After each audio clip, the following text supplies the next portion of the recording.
Hello, everybody. Welcome in.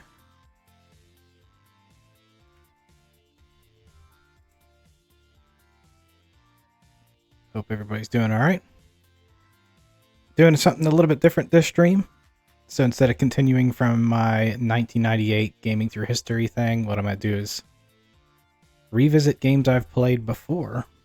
So just as a little bit of a background, this sort of like personal hobby project of mine is to play my way through video game history, starting with this first game that you see here, which is sort of, depending on your definition, the first video game that was ever made, called Tennis for Two.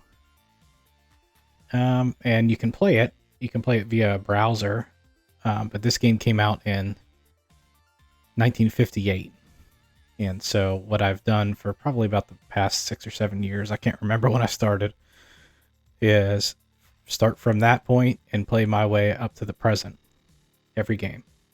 At least giving it a good try. A lot of times I play them to completion, but if it's not fun, then I'll give up on it or abandon it. But I usually give them a pretty decent, fair go at it. And so right now I've worked my way all the way up to 1998. Now, obviously, the further you go, the more games there are. And this list is something that is curated to games that generally have historic importance or that they've been, I don't know, critically acclaimed. They're in, like, I took the lists of best games to play before you die and all that, 1,000 games to play before you die, best games ever. I took all the games off those lists to put them on here. And I also put on every game I've ever played, rented, anything like that, owned.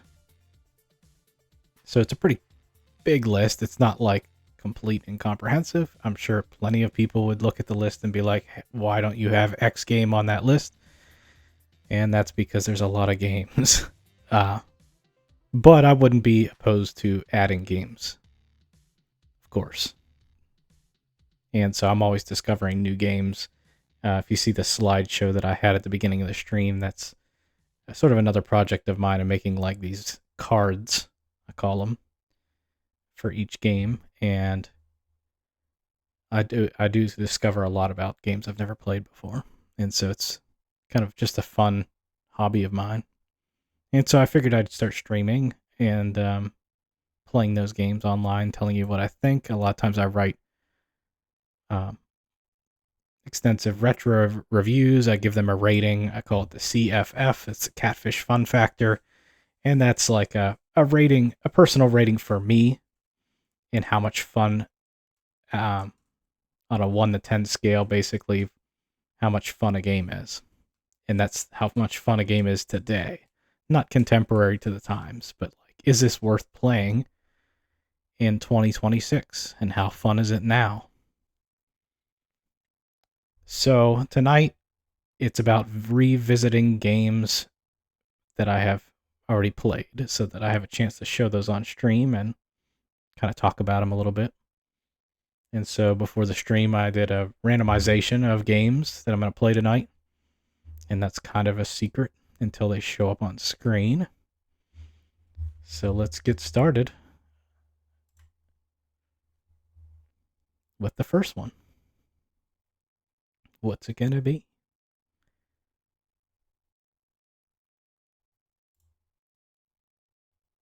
And this might be a clue now that I've switched over. Is if you recognize the console and the controller, then you at least know what kind of generational game it might be. And let me prep it.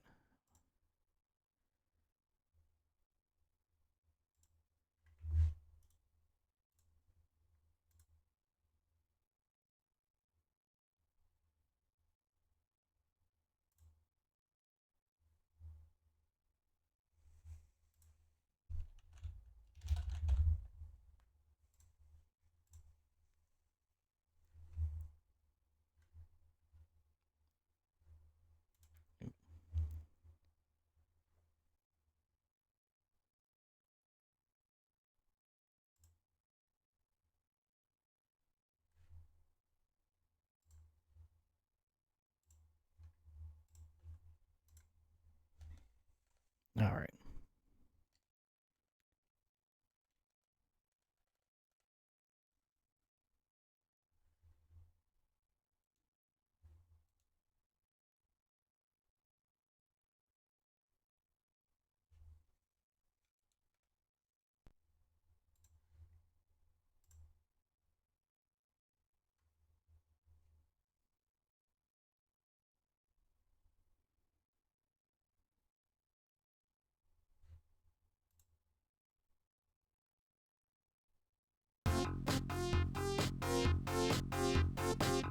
NHL 94 for the Sega Genesis. I could play it on Super Nintendo, but I kind of have more of a soft spot for the Genesis version. I'm not sure if they're any better necessarily on the Super Nintendo, but I'm gonna play the Genesis version.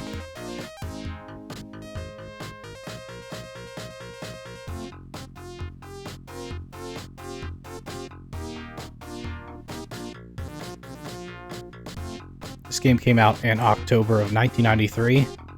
As normal with like EA Sports naming conventions, it usually has the year of the game where the season would end. So since this would have been for the 93-94 NHL season, that's why they name it NHL 94.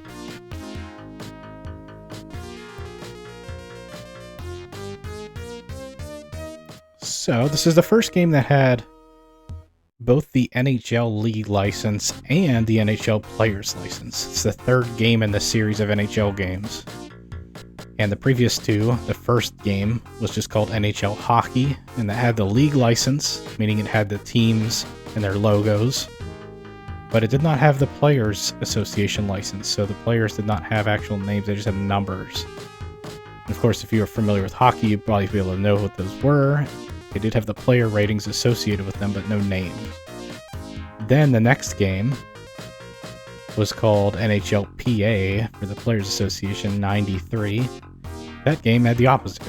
It had all the players' names, but did not have the NHL logos.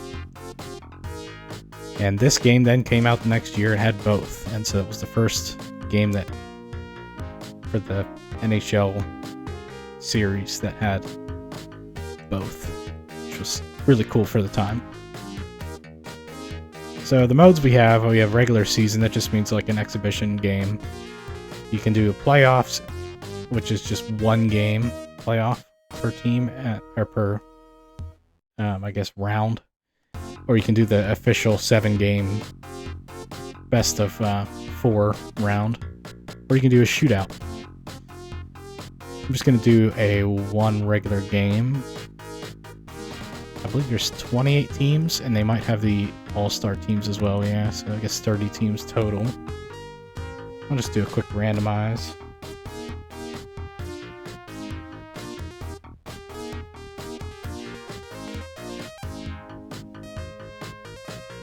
Pick some teams. Team number 12. 1, 2, 3, 4, 5, 6, 7, 8, 9, 10, 11, 12. Montreal.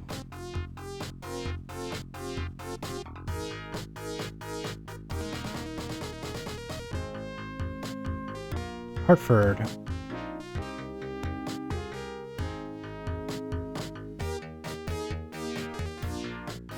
So you have some other options here, like period length. You have goalies with their auto or manual control. I've never understood the manual control goalies. So I'm going to do auto. I'll put user records on. That's kind of cool. I'm going to do penalties on, except offsides. The way this game kind of plays out, offsides feels a little bit odd, and so I always take it off. Do auto line changes.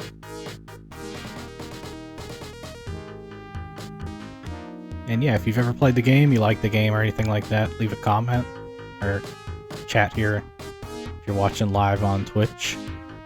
Tell me what you think of the game. This is a really popular game in the series of NHL. There's a lot of people who have a lot of fond memories of this game. Even EA brought back like a different mode of this, I think. Yeah, can't remember what they called it, but basically with newer rosters. And there's a community that updates that.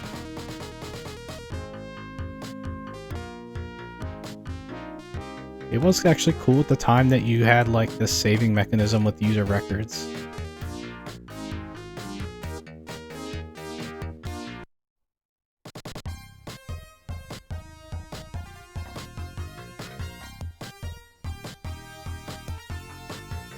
Yeah, even at the time, this was one of the best sports games that you could get for any sport.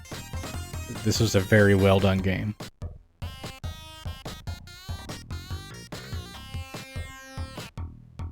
Not even just for people who played or who watched the NHL or anything like that. This game kind of transcended that. People liked playing this game. You didn't even have to be a hockey or a sports fan to appreciate that the game was good. Alright, normally I would go through like the team rosters and kind of show you them, but I'm not going to do that tonight. But usually with a sports game, I would kind of like go through the rosters and check out the players and stuff, just because it provides a really cool historical perspective into the league and the games that are there. Just going to go right into it.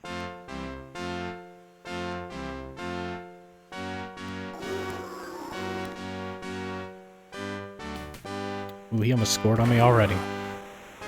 So I'm playing Montreal. It's a team in white. Oh, and I broke the glass already. It's actually a kind of rare thing that happens. Or semi-rare, I guess. You could break the glass with a really hard shot. I think Montreal was a pretty good team. So, ooh.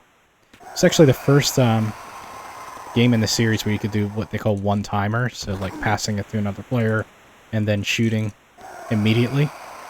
And it became like kind of like the preferred method of scoring in NHL games for the next, I don't know, probably decade. More than a decade, maybe.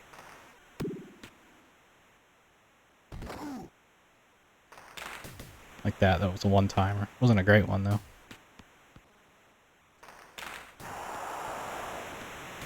Oh!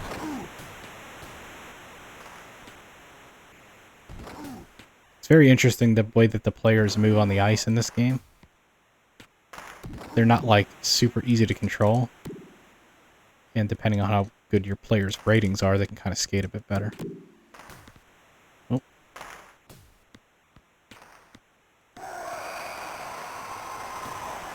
Oh. Nice shot.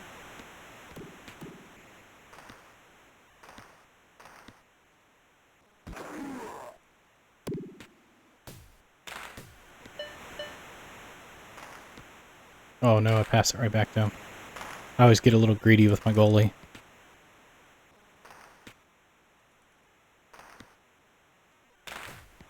Oh, we're in trouble. Oh, they scored on us. Alright, now. I see how it is. It can be very hard to score in this game. Oh, there we go. Until you score right then.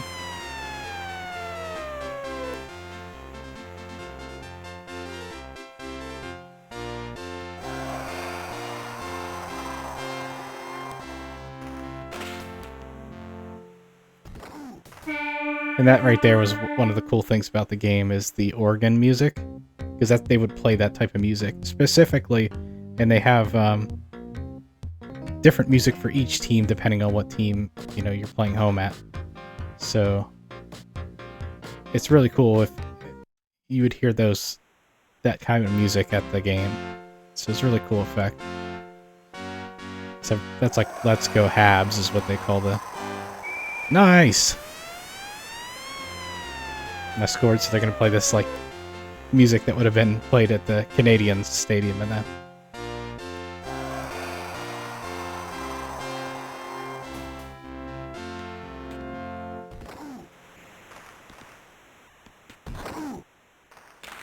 Ooh, that was close. This kind of touches with music and, like, the sound effects and stuff really make a game.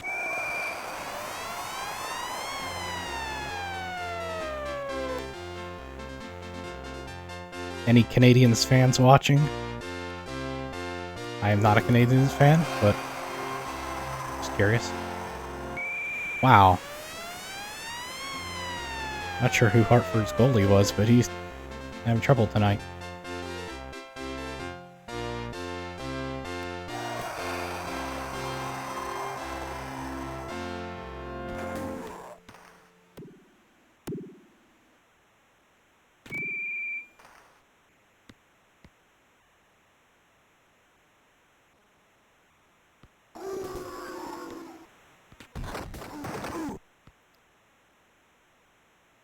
Despite this game's popularity as a retro video game, and people certainly still go back to it, I'd actually say that NHL,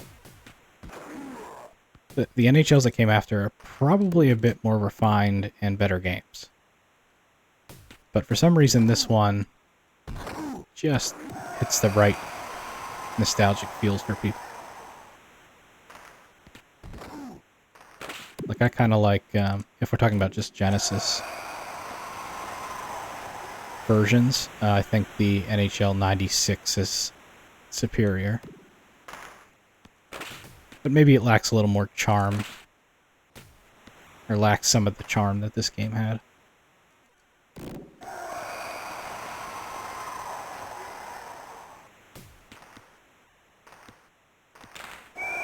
Nice. I think it's a hat trick. Yep.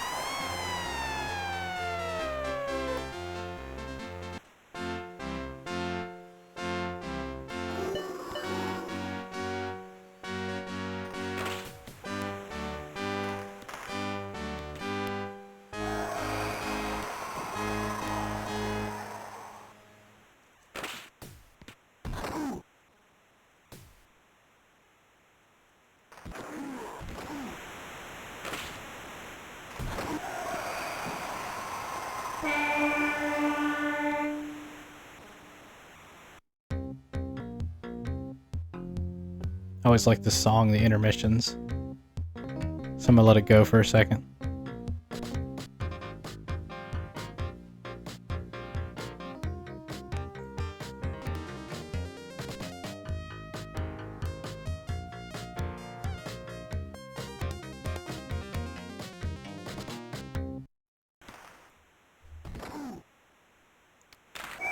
It's kind of cool. They'll actually show highlights of other games if you leave it. So say highlight from game, Quebec, Pittsburgh.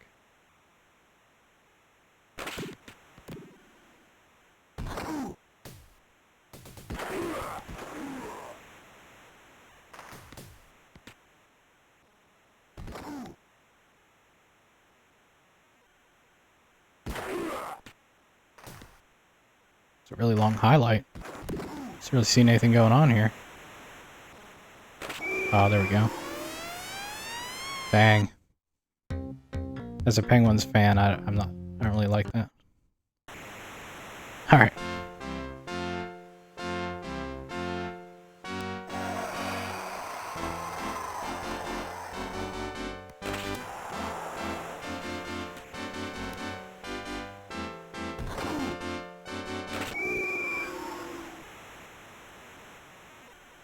Ooh, we got a penalty. The penalties are kind of random. It seems like it's based on a chance. Based on, like, player ratings. So players that tend to be better at, like, checking or something like that are more likely to take penalties. But it seems like it's a random chance. Like, you can't do anything necessarily to cause a penalty most of the time. Unless, like, you ram into the goalie or something like that. But a lot of times you'll play the game and you'll just get, like, 5 penalties in a row and you're like, I didn't even do anything. Just like the players would say in real life. I didn't even do anything.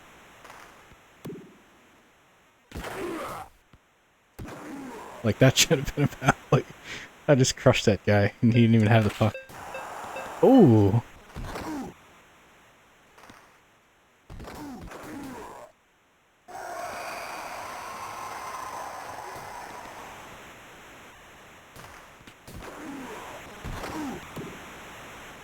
I mentioned this when I played Triple Play Baseball the other night, that baseball is kind of unique in a lot of the sports, in that, like, you can't speed up the game. So you saw how I put in 5-minute periods for this game. And so you can play a lot of games with hockey because you shorten the game to 5 minutes and it still feels good. It doesn't feel like you're taking away from the action or anything like that. With baseball, you just can't do that. You got to play all 9 innings. It doesn't feel right to play a 3-inning game, you know?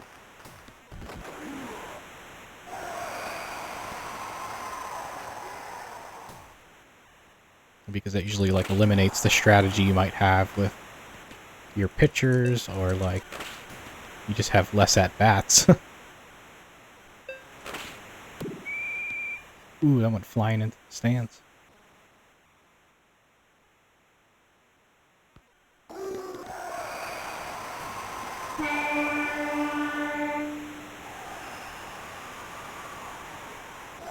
I think this game had this feature.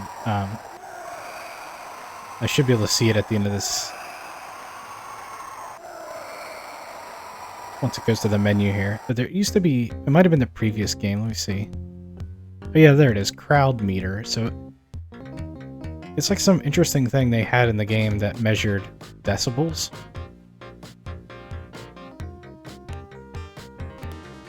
And I guess it just sort of shows you I guess it goes up depending on how exciting a game is, or how well the home team is kicking ass.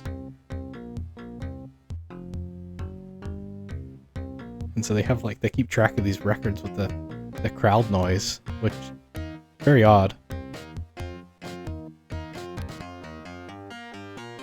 But yeah, they keep all these records here with 5 goals by Catfish against Hartford. 8 saves by Catfish against Hartford. And then it says the crowd level, 95 decibels crowd level, Catfish versus Hartford. So if you're really into that thing, this game has significant retention of data.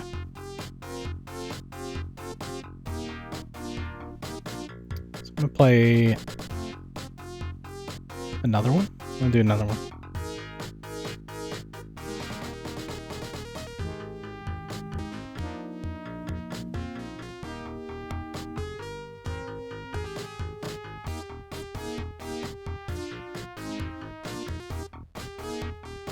Toronto versus Tampa Bay. So Tampa Bay was a new team. Them and Anaheim, I think, were 2 new teams this year. Sure that's all good? Yeah, so goalies being auto is interesting to me. It's like an aid. And when you have aids in games, like player aids, it feels like an aid should help a newer player, but that expert player should turn it off because they can perform better without it on. That's how it is with a racing game, right? If it auto brakes or if it auto shifts, those definitely help a new player play the game. But once somebody who's really good can turn those off and be even better. This is a weird aid for me as goalies. I don't think putting it on manual, even if you're good, makes you any better.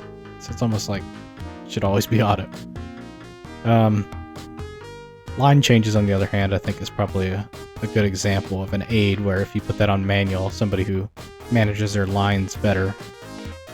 Certainly if you play a 20-minute game or something like that, 20-minute periods, it'd make a big difference. So I guess I'm playing as Canadian teams tonight.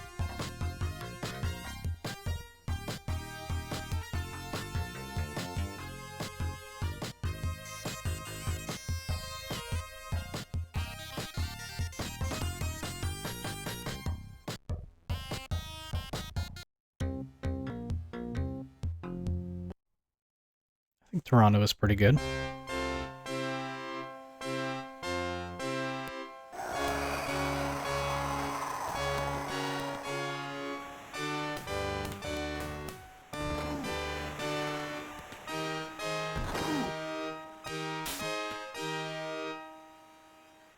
I think this game was released on the PC, and it probably had slightly better sprites. I have never played it for the PC. It would be an interesting thing to try, though.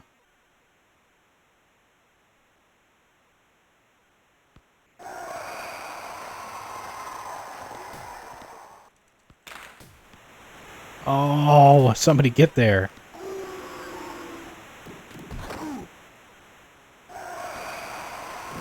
One thing that you can't do in this game that I think you can do in like NHL 96 is you can like tell the AI to go to certain places on the ice.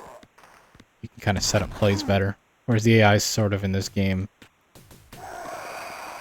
not very helpful. This game was also only limited to 2 players.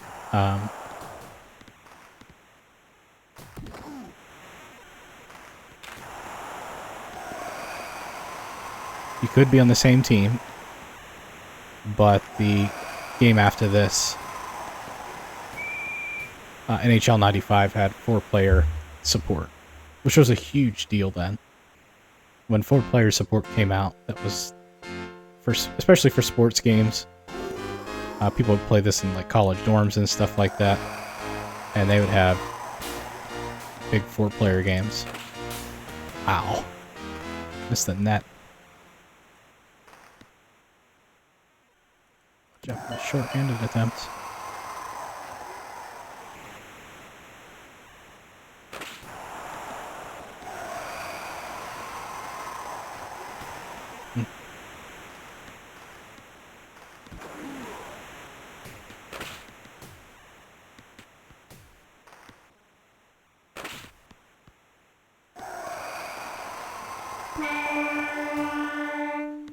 Scoreless.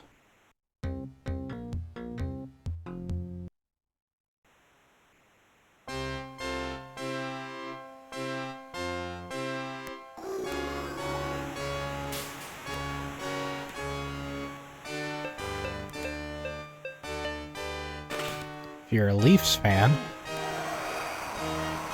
let me know in the comments, because I just scored. Should make you happy.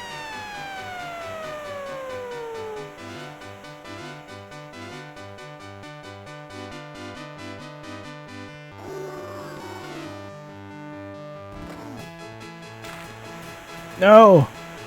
Oh! That was close. Now that might have been an instance where the manual goalie, but it might have been an improvement. Because he was flopping around everywhere. Oh man. We got a penalty.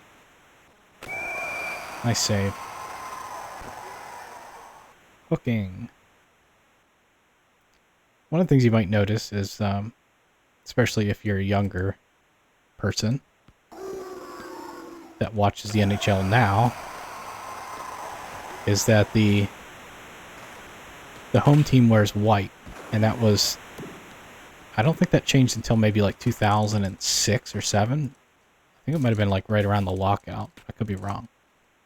But for most of the NHL's existence, the home team wore white like it does in baseball.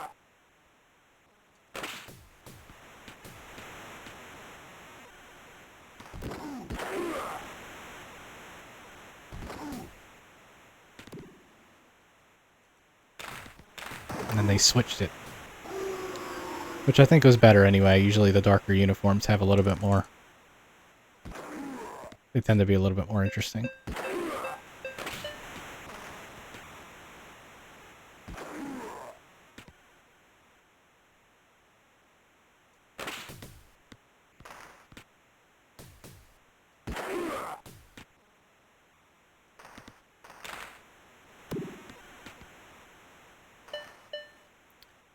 This game is a game I would say I'm probably serviceable in. I would not say I'm great at it, though.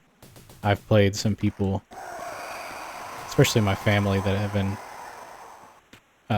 vastly superior at this game than me. I can play it, but I'm probably going to need to be on a handicap with a better team than my opponent.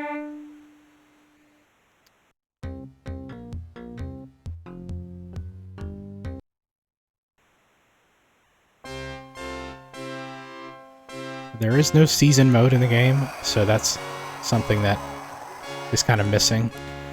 But you do have the playoff mode, and certainly if you play the best of 7 series playoff mode, that'll definitely give you enough content to be going on with. And it does save your progress, so cool features for the time.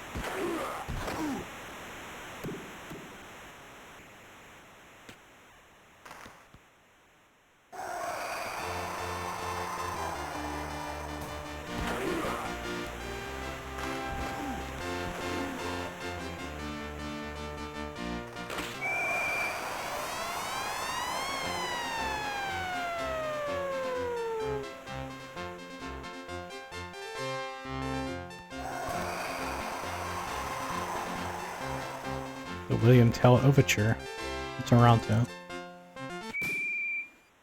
I always hated how like the whistle stops the music though. You're like, I want to listen to it.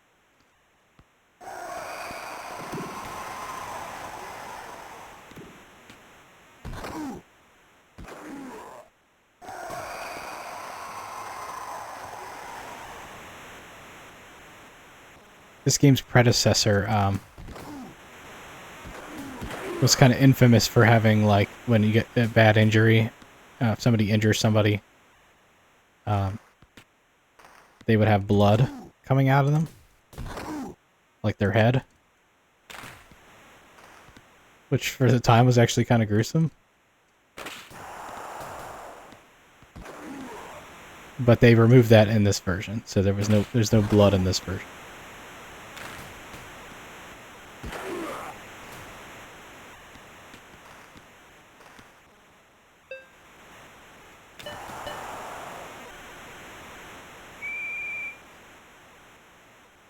And I think that game, the 93 game, was actually featured in the movie The Swingers. If anybody's ever seen that, where they're playing the game and like empty net. They're playing the game, and I guess somebody's a really big Wayne Gretzky fan, and the guy he's playing against crushes Wayne Gretzky so that he has an injury, and there's blood coming out of his head, and they end up fighting about it. It's kind of a funny scene. It's Vince Vaughn, I think, is the Wayne Gretzky fan in that movie.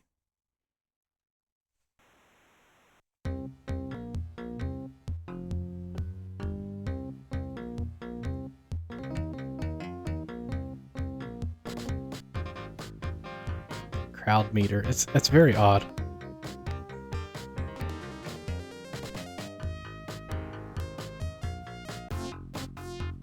That's NHL 94. A retro revisit. I gave this game a 9 out of 10. That's a very high grade for me. It comes to it just being a really fun game to play by yourself or with somebody. It has a lot of replayability. It's fun to do the playoff mode. There's very little EA screws effect to it. That's something I kind of call when the game cheats to basically even up the score a little bit. It feels like that doesn't happen so much in this game. I think it's still there, but it doesn't feel as bad.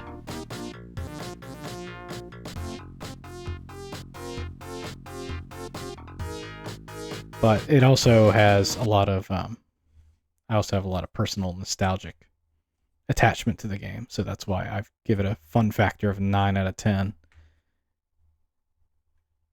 which is the second highest score you can have realistically, because I've never given anything a perfect 100 or a perfect 10 out of 10.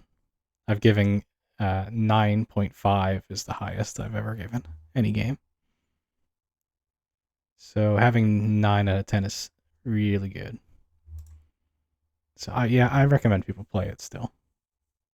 But I can understand why it might not be as fun for other people. Alright, so game 1 down. I figure I'd do like 40 minutes with each game. Maybe do 3 of them. So game number 2. Do a switch.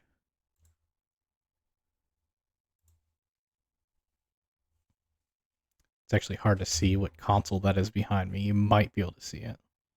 Here, I'll turn the fish off here for a second. Give you a moment to ponder what console that might be and what game this could possibly be.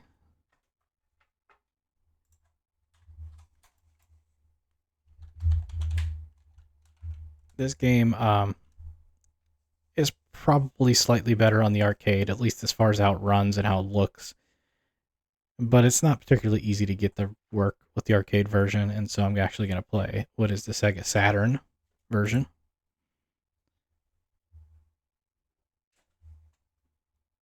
Which was equally hard to get to work, actually.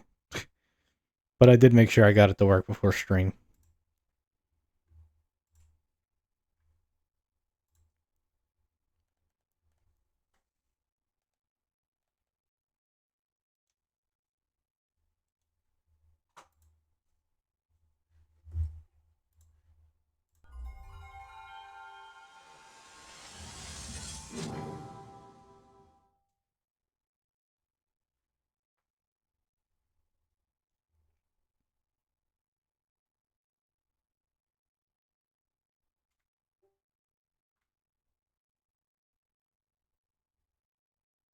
Virtua Fighter 2. And I'll let the intro go.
Virtua Fighter 2 came out in '94 on the arcade, and came out about a year later for this Saturn game, and then it was released, I guess, on I think it probably was released on Dreamcast, right? No, maybe not. Actually released it for the PC in '97, and I guess modern Xbox systems in 2012 and again in 2017.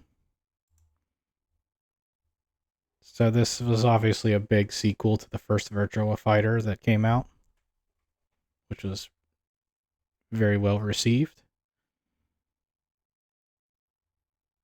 Fighting games aren't something that I'm super into, but this one has a lot of quality to it.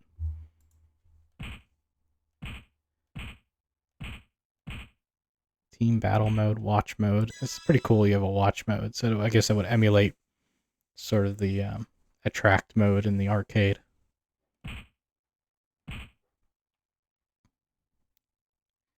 Enemy level normal. Do I want to set this on easy for now? I'm not super good at fighting games. What do we got? We got punch, kick,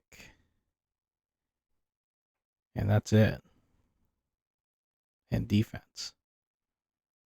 Alright, I would have thought that would have been more. Oh, interesting. So there's different modes with a 6-button. I wonder if the 6-button is the way to go. I'm going to go with the regular button assignment for now, though. Oh, does it think there's 2 controllers?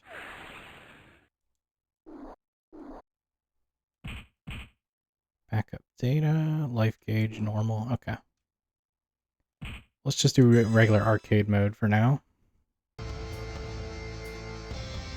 Alright, so I'm going to pause it here. One of the things I think is annoying about these arcade ports to consoles, especially when it comes to fighting games, and And occasionally like racing games or something too.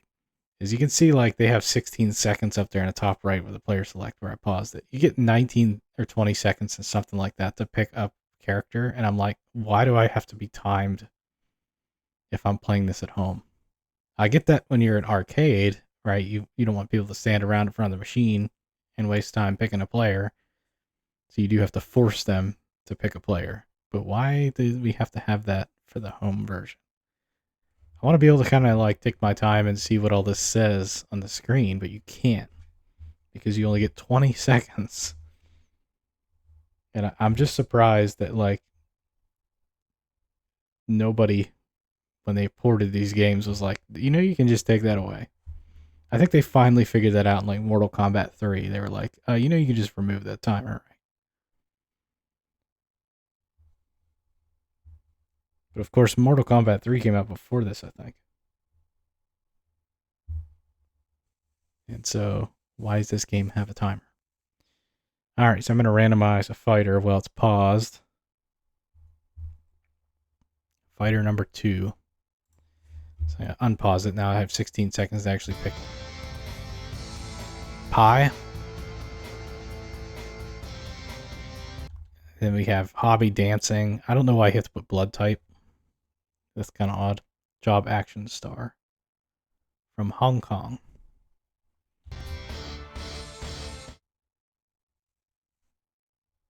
So I did put on easy, so hopefully I don't do so terrible on easy.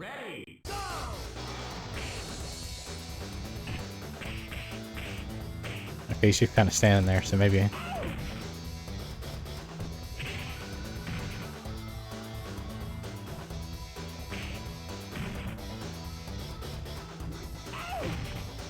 So the game does look pretty awesome. Certainly for 95 on the console, you'd be pretty happy with this, I think. It's also really smooth. And like the hair whipping around and stuff, there's a lot of cool effects, the clothes, the textures. The background is 2D, but I still think it looks good. I got that move down.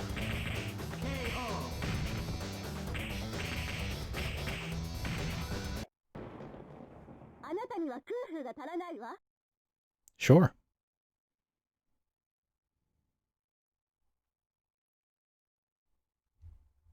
Fight! 1. Ready! Go! Ooh.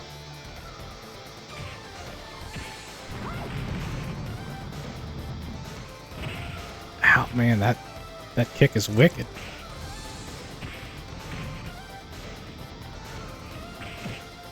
Oops, got me, I think. It's close. Oh, no. I was trying to stay far away that she couldn't get me with that kick, and she still got me.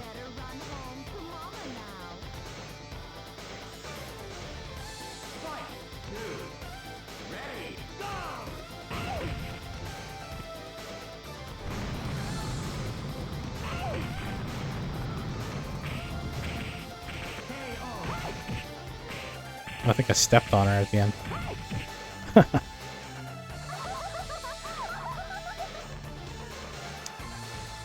Sounded a bit psychotic.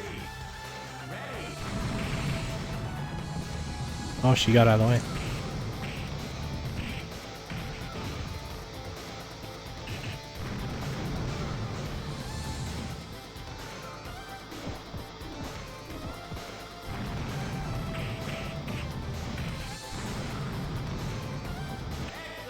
Oh. It's pretty fun as fighting games go. I like that it doesn't seem that there's any kind of like... It feels like it's actual martial arts fighting or something like that. It's still very arcade, not realistic, but I like that it's not Street Fighter-ish Mortal Kombat where you got fireballs and other kind of crazy things. It does really do focus on just the fighting.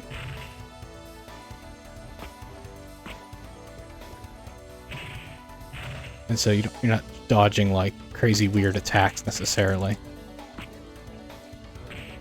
Oh no. Oh, he ducked. I did a windmill kick there and he attacked. What is he doing? I think he had a bottle. And I think I lost the shoe.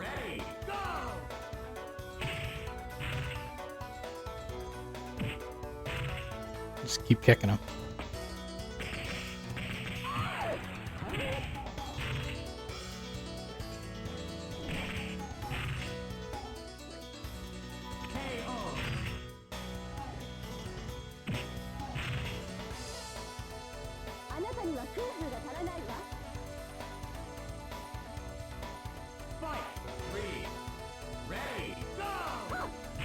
Nice. Oh! Trying some different combinations, getting some different results.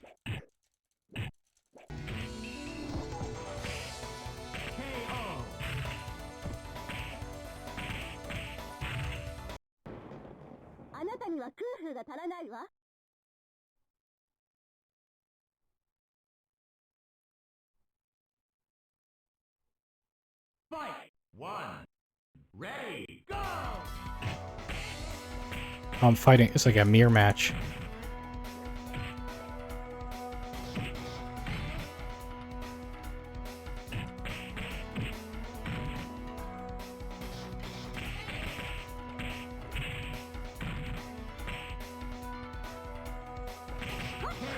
It's definitely a momentum type of game. Like, if you're dealing damage, like, it feels like it's easier to deal damage, but then once that gets broken up, somebody else can really take advantage of you. Like that. Oh my goodness. Well.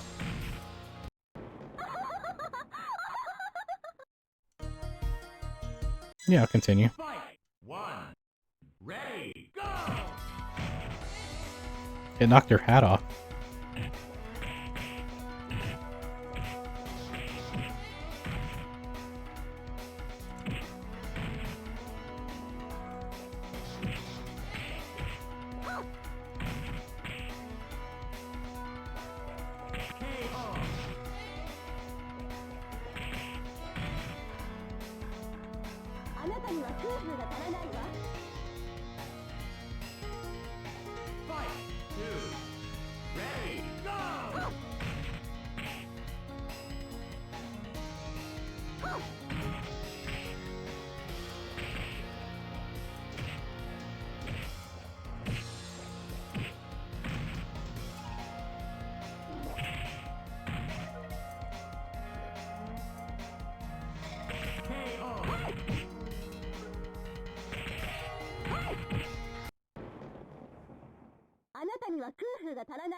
Well, this is easy. But like I said, fighting games are not my bread and butter.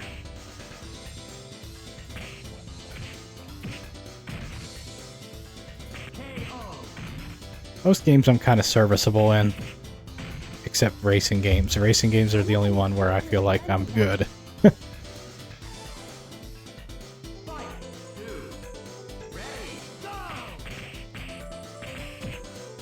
And even then, that's usually the simulation racing. The more realistic they are, the better I am at.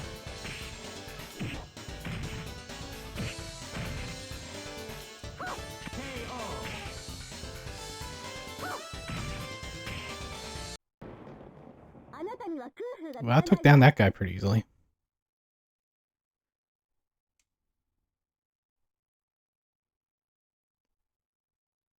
Fight! 1. Ready, go! Oh, Jeffrey's big.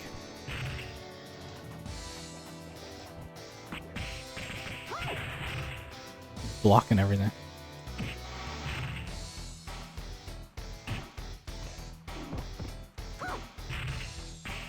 Oh, I thought he was dead there.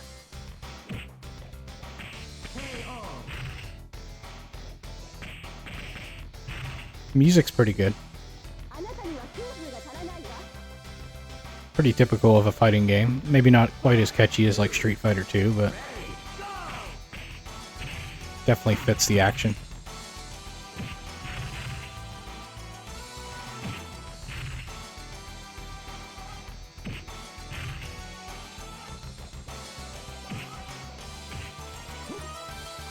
Oh, he body slammed.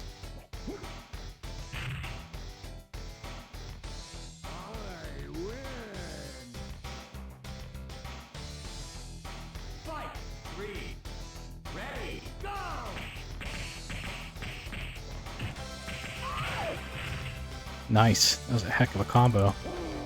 No! Oh my god, that took away like 3/4 of my power. Blocking everything. Oh, ring out. I just pushed him over the edge.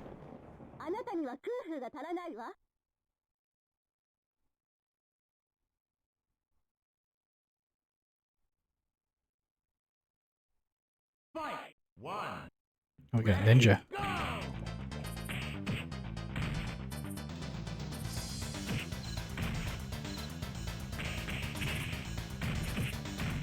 Really need to get better at blocking. I really need to get better at blocking.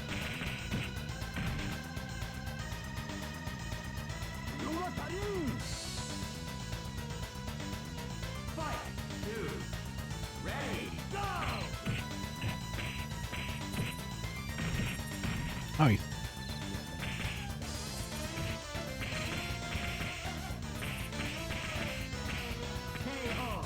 oof.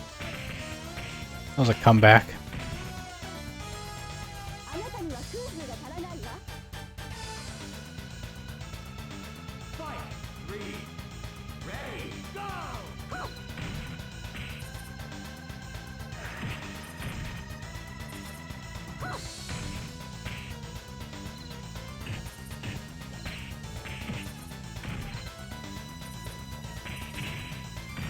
Dang it. No! Man, I thought I was doing so well at the beginning of that one, and he just came back on me. Yep, we'll try again. Man, he just comes at me real quick.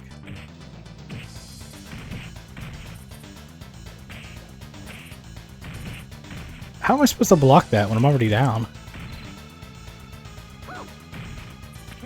Nice. The extra groin shot is kind of mean. So it throws him down and then you punch him right in the nuts.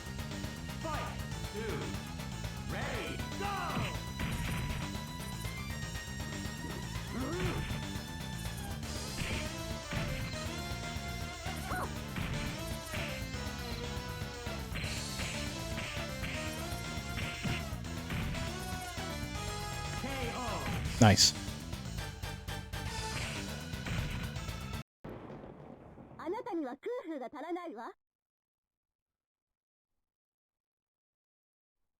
I only just noticed that the timer at the bottom right there is keeping track of like the total time going through the ladder of fighters. And so I guess at the end you kind of have like incentive to keep trying. Wow.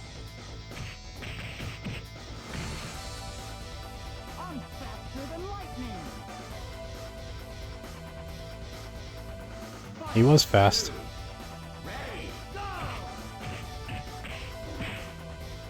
God, he takes away like more than half my power. Ooh, that was like a counter.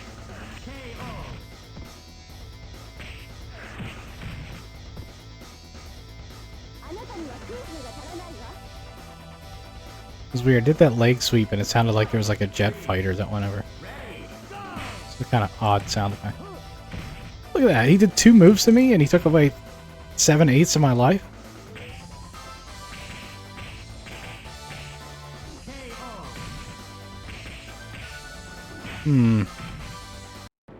He only landed 3 hits on me, and he killed me.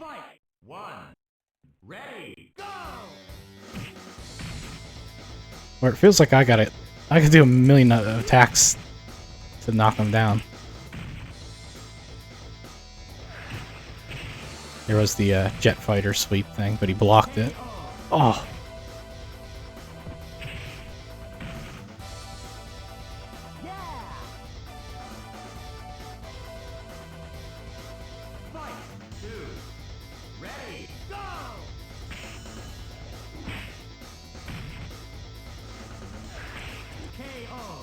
Yeah, again, like 3, maybe even only 2 hits. And this is where I get a little bit like fighting games aren't feeling too fun for me. He should not take me down 2 hits, although at least he's landing a couple on me now. That was a little bit more fair.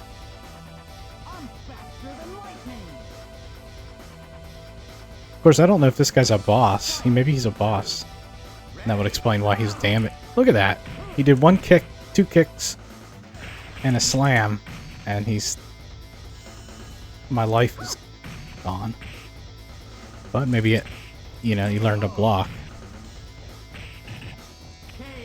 I'm gonna try and cheese the game a little bit. But it doesn't matter.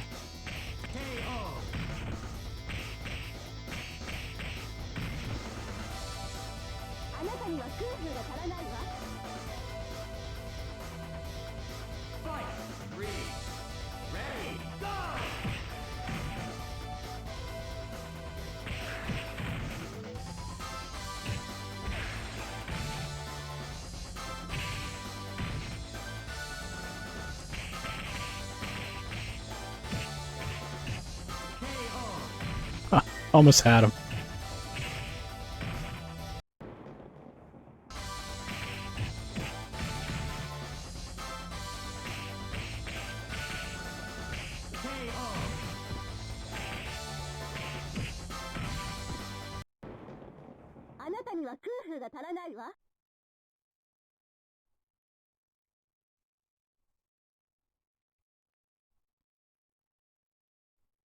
Fight! 1.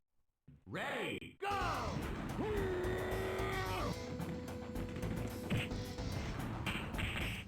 Ring out! Okay.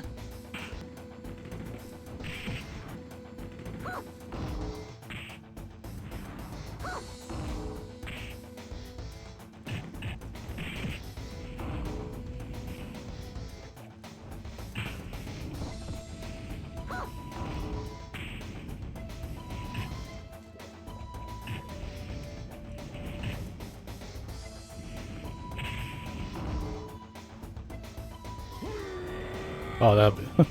Oh my god.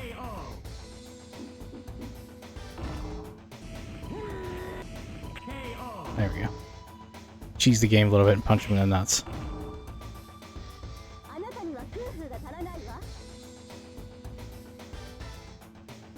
Fight!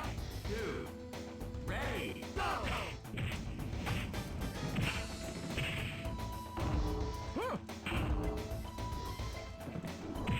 He blocked that somehow, and he wasn't even fully up.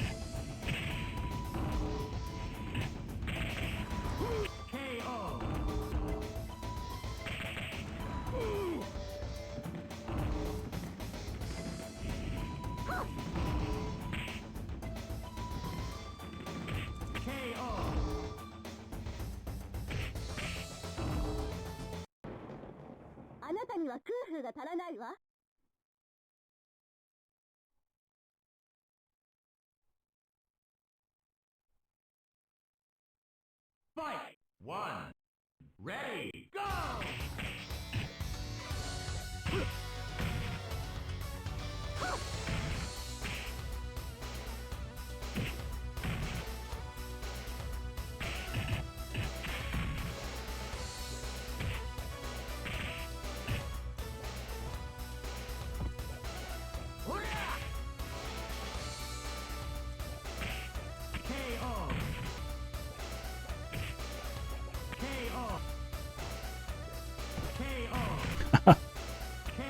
There we go. Yeah, I'm just cheesing the game now to get through it.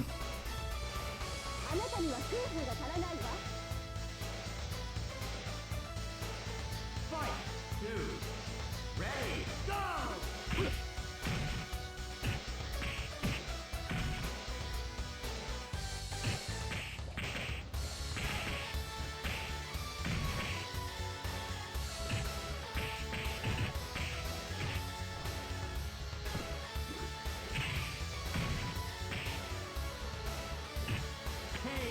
I don't know how you punch people when they're already down. I haven't really figured that out yet.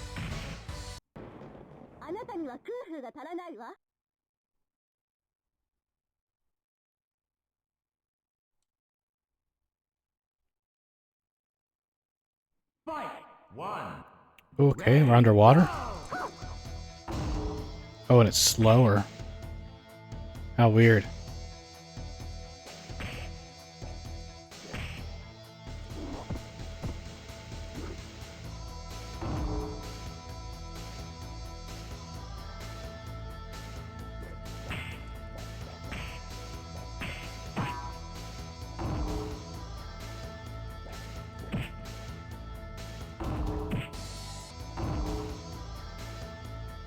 How you do a leg sweep to somebody underwater is beyond me. KO.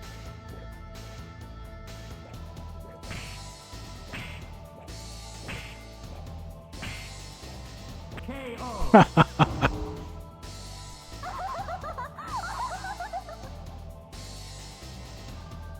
Fight! Two. The different physics is interesting, but it doesn't really make any sense. What the crap?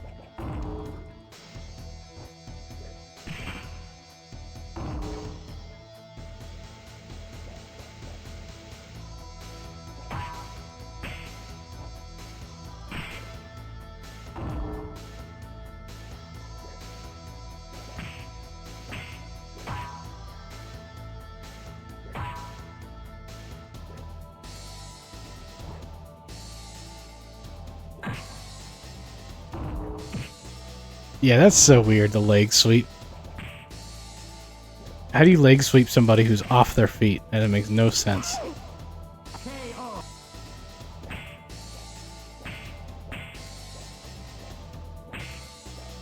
KO. They seem to have no counter to that.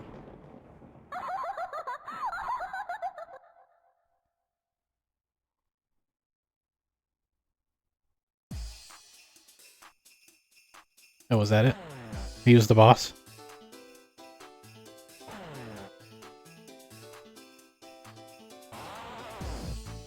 I'll let the credits roll here.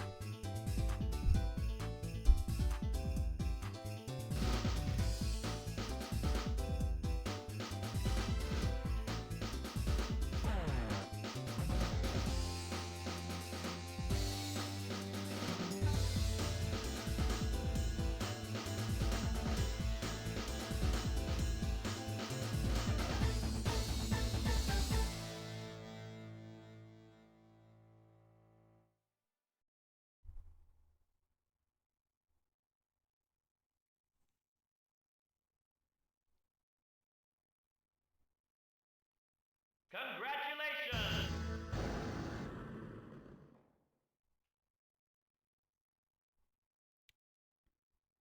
Thought maybe it might, like, scold me. Like, sometimes if you play the game, a fighting game on easy and you beat it, they're like, oh yeah, well, we're not going to actually show you any endings because you had it on easy, so go back and try it on medium or whatever. So what's the difference between arcade and versus mode? Oh, it's just 2-player. Okay. Expert mode.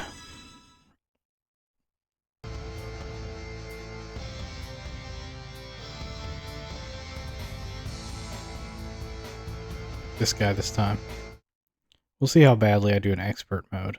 But I'm not sure if it just means you have to block more or something. I don't know. Ready, go! Or if it's just harder.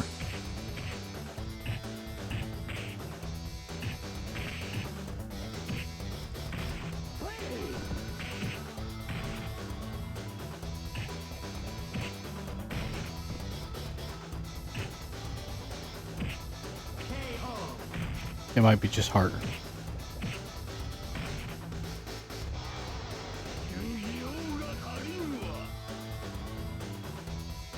Fight! Two. Ready, go!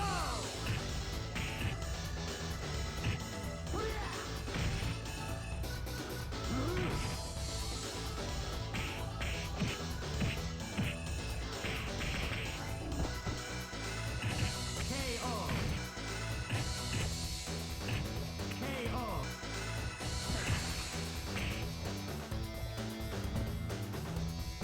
Turn around. KO. KO. Yeah, I think... I'm not sure if I have interest in expert mode. KO. He definitely blocks a lot more, but... Fight. 3. Ready. Go.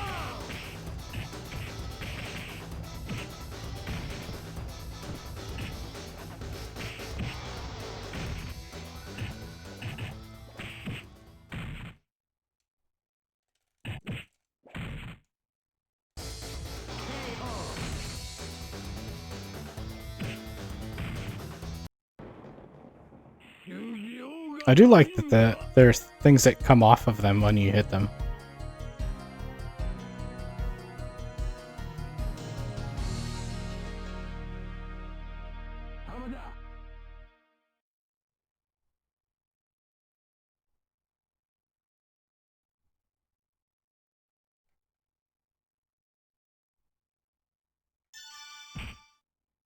Ranking mode, team battle mode. Let's see about team battle mode. You just pick 2 people.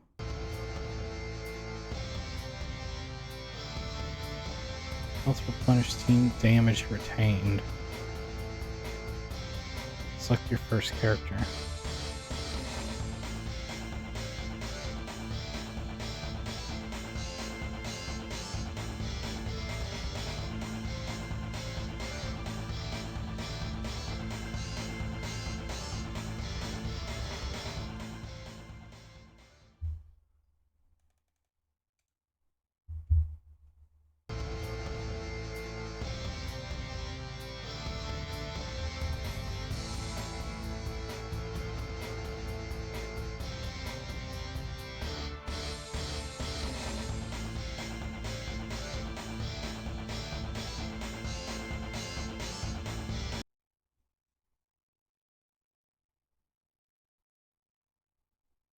Fight. 1.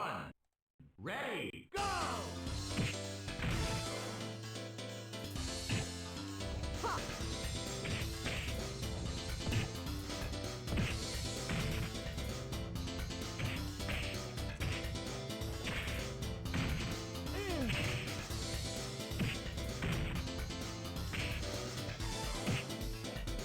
KO.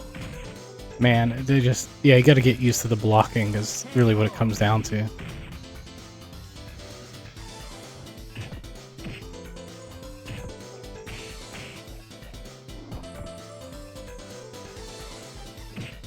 KO. It's kind of like you have... It's more about reversing momentum.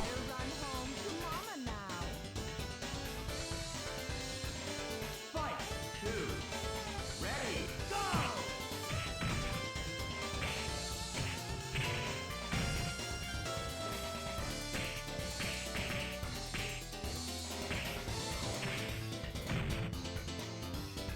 KO.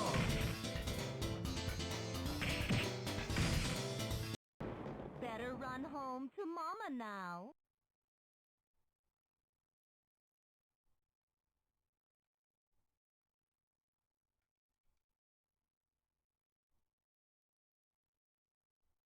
Fight. 1.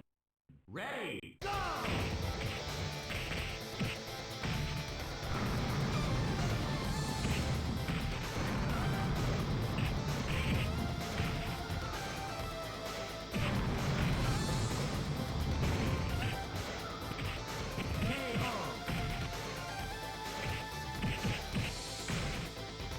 Better run home to Mama now.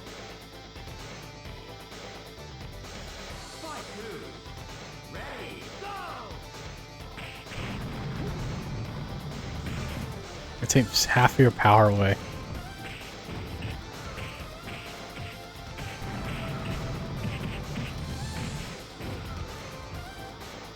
KO.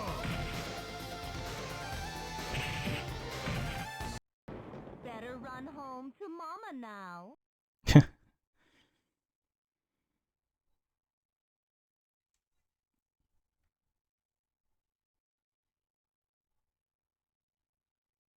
Fight. 1. Ready. Go.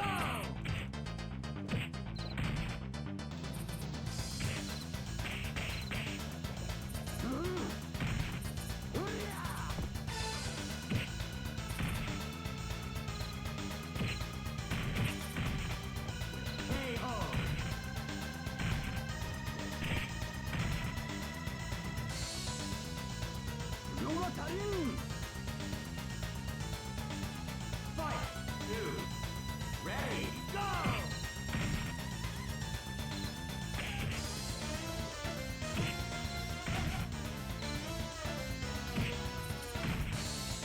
Excellent!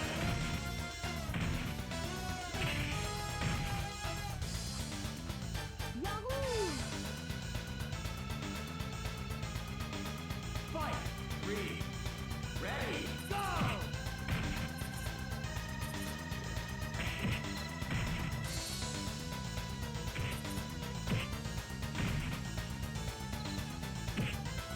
Ring out! Nice.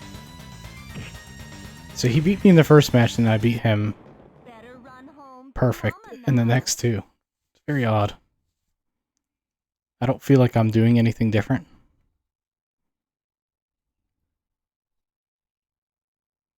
Fight! 1. Ready! Go! KO!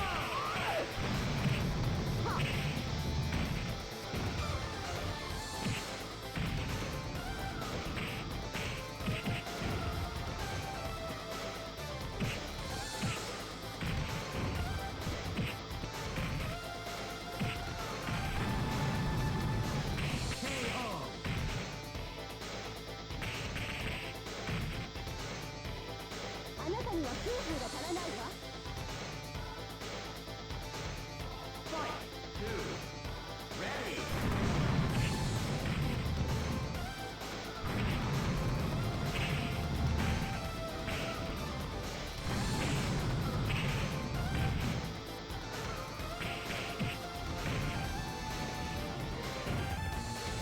KO!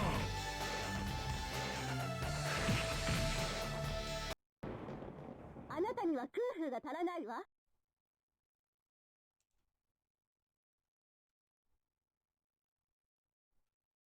Fight! 1. Ready! Go! KO!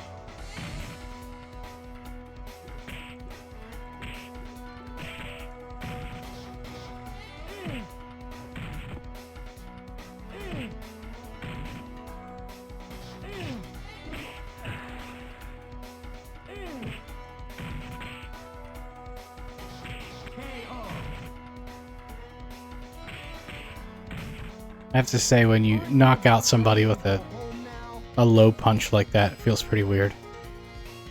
Fight! 2. Ready! Go!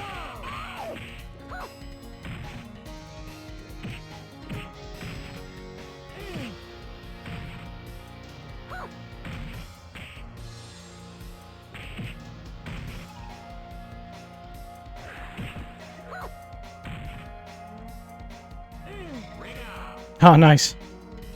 She just fell over backwards. I don't make it a habit to fight the elderly. What kind of dig is that?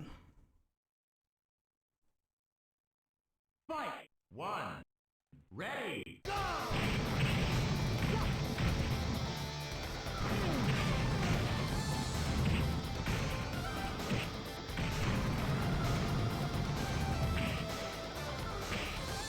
KO! Yeah, I knew I was in trouble. Better run home to Mama now. Fight! 2. Ready! Go!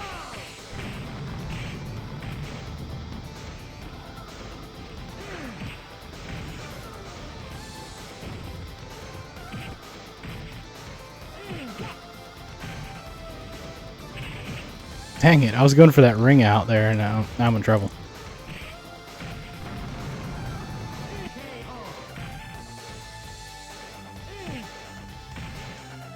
Aren't you about ready to go home now? Fight! 3. Ready! Go!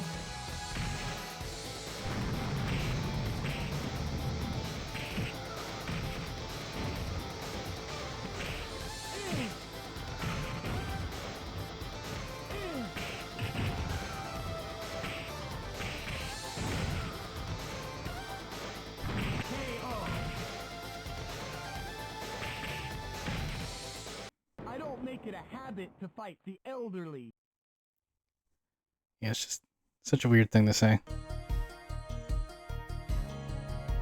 So that's interesting. Yeah, it could be fun with like 2 players, I think. At least for a little bit. But fighting games just aren't my thing. I gave this game a 5 out of 10. As far as fun factor goes, it's you know. I think there are probably better fighting games to play if you want to. I tend to like the 2D fighting games a bit more. I'm not sure the 3D added much, other than like, I don't know. It doesn't. It still feels like a 2D fighting game in 3D, so it doesn't add much to make it 3D. And I kind of like the art style of the 2D ones better. So that was game 2, and now we gotta move to game 3. Well,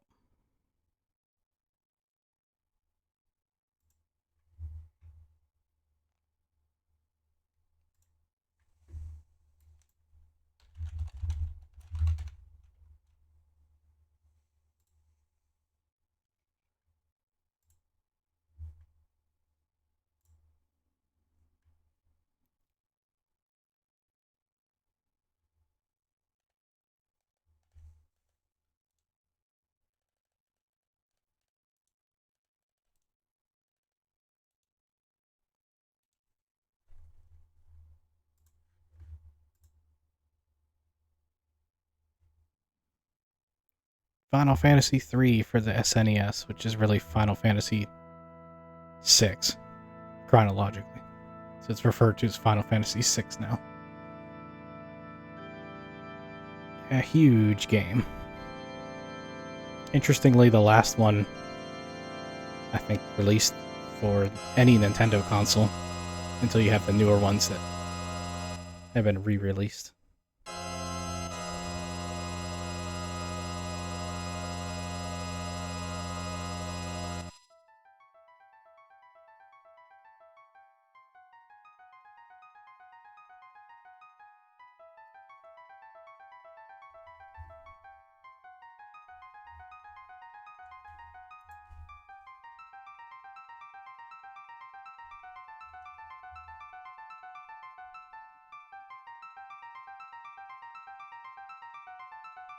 I don't know if I need to really introduce this game. I think most people know Final Fantasy series, and if even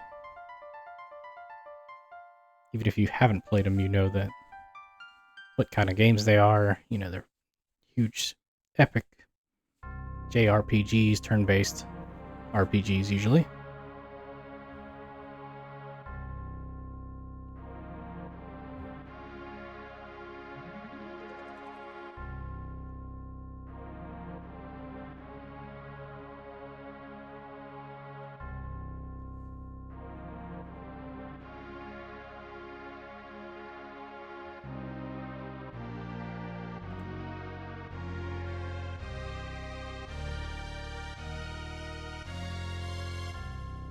This game came out in 1994. Although I believe that was the Japanese release. Let me check.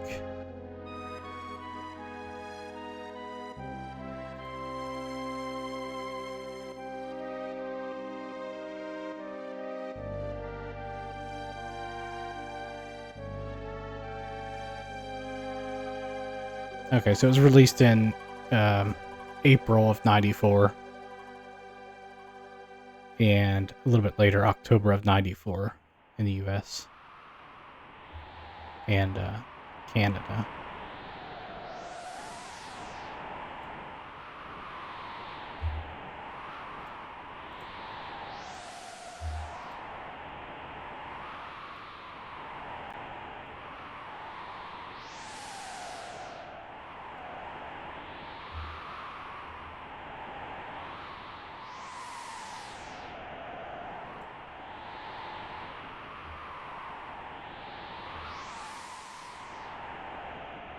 Did it freeze? I think it may have. Well, that sucks. But yes, I believe it froze. Oh, there we go.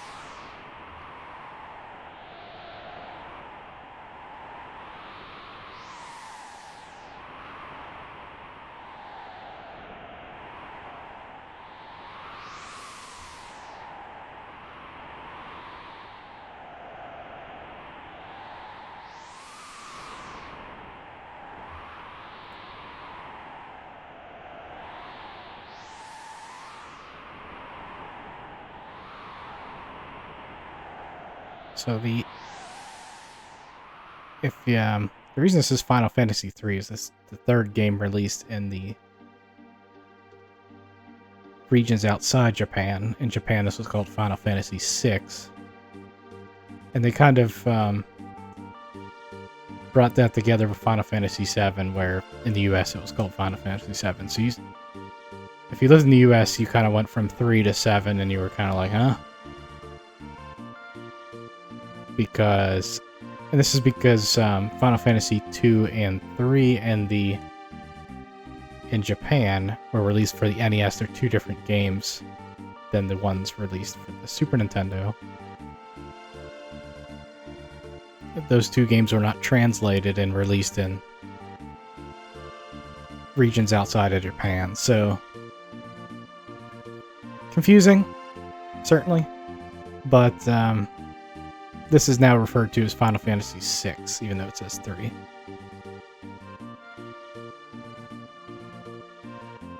And this game was a bit of a shift. I'd say Final Fantasy 5 or 2, depending on what region you're talking about.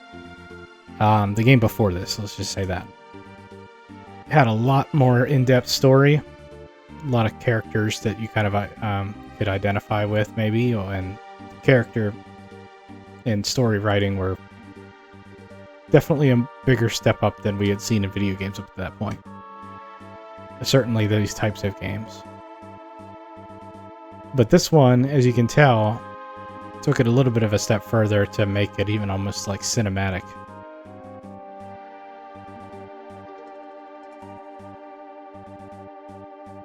It also went more into the combining magic with like steampunk type of stuff, machinery and things like that, which you kind of had a little bit of that in the previous game. And you kind of always had a little bit of, I guess, in all the games.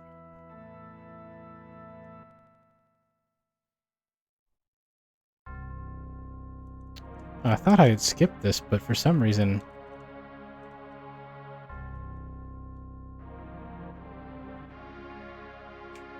Are you gonna make me watch this again? Surely not.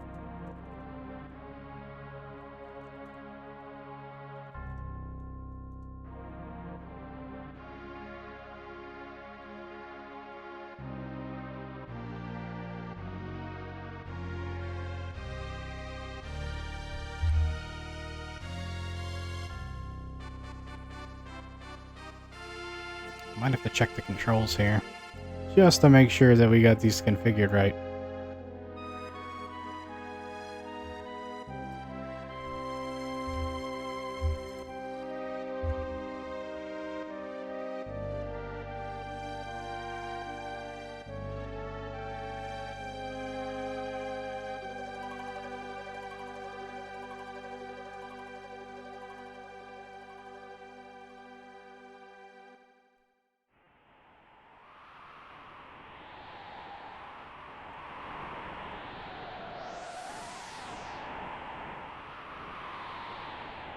It's like it just started the game over again. Which is odd. Alright, so I guess we'll watch this again. Maybe I can skip... Maybe I gotta press start during their march through the snow.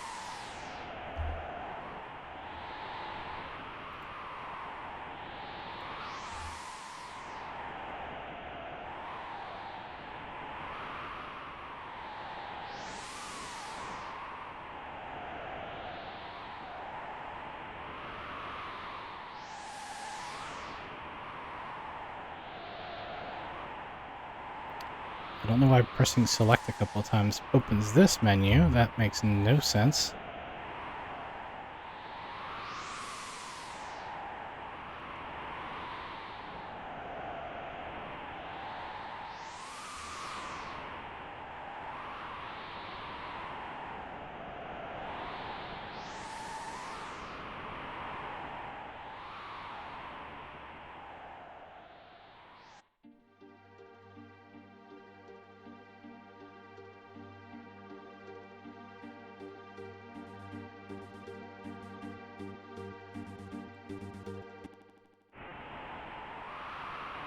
There we go.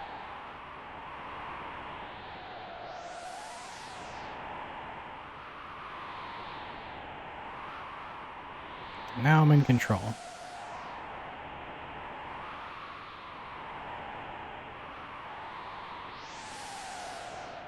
So we got Ledge, Vix, and Question Mark Lady.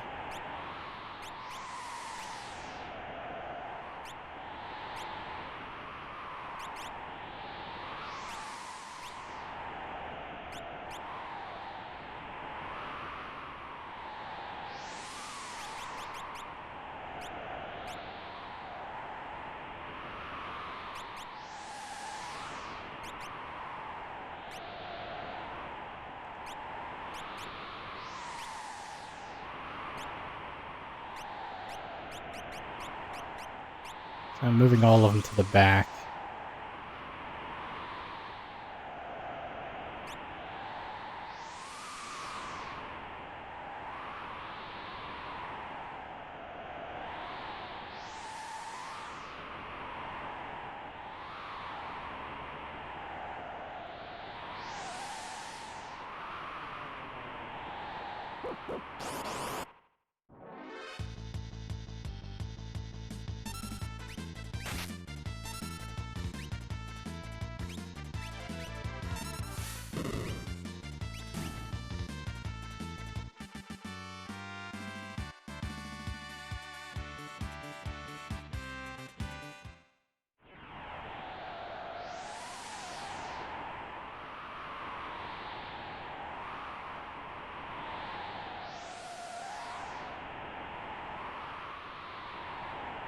Guess you can't go up there.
So already you get the sense that, without giving it too much away, that you're kind of the bad guys.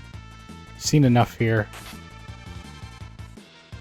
that the woman is being controlled by some sort of slave crown, and the other guys are just sort of like grunt soldiers.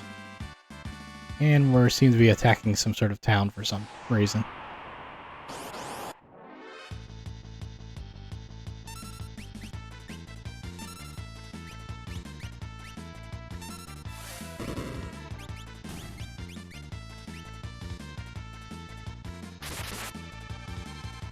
This wasn't the first Final Fantasy game where you got the sense that maybe you weren't on the right side at the beginning of the game.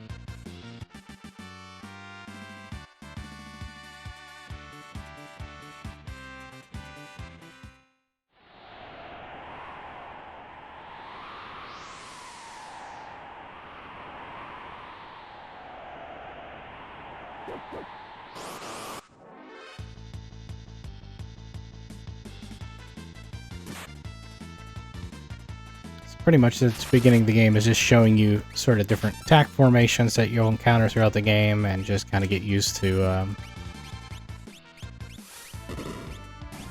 give you a bunch of options to try different things safely without really worrying about taking too much damage or anything.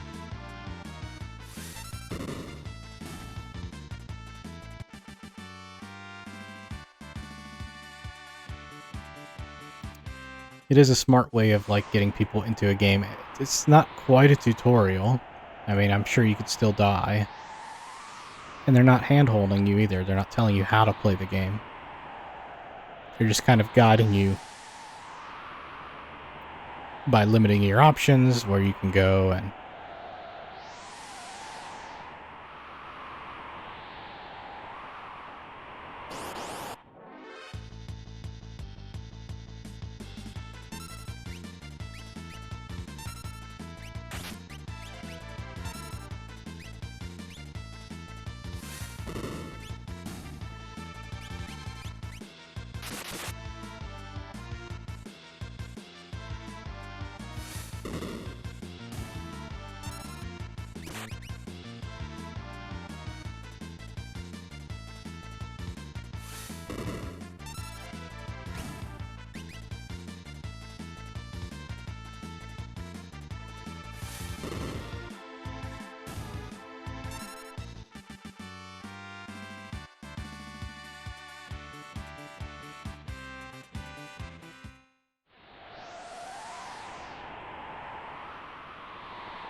we got a save point here.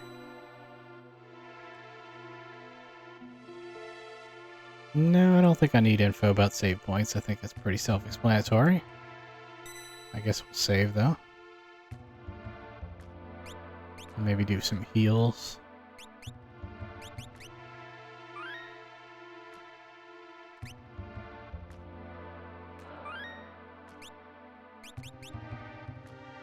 Can we do heals? Skills. Magic. Cure.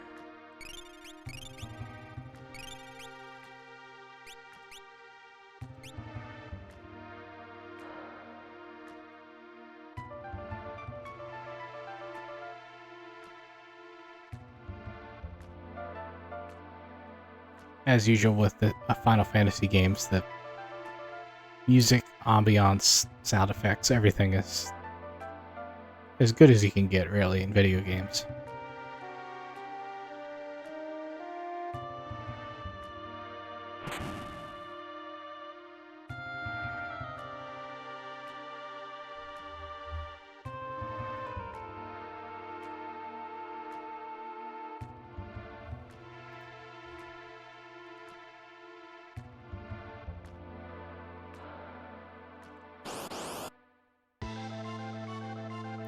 Boss time.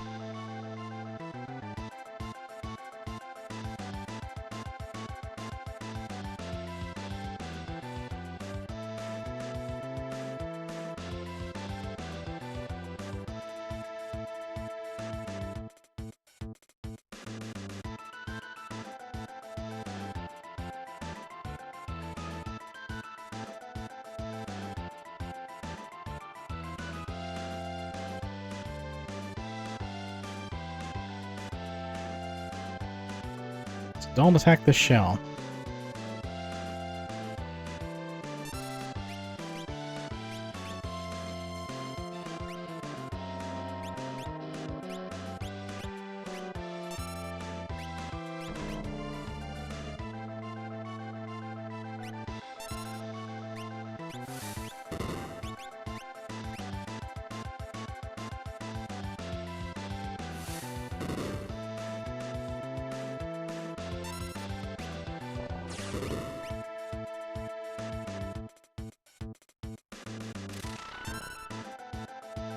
Oh no. He's gonna attack the shell. You idiot.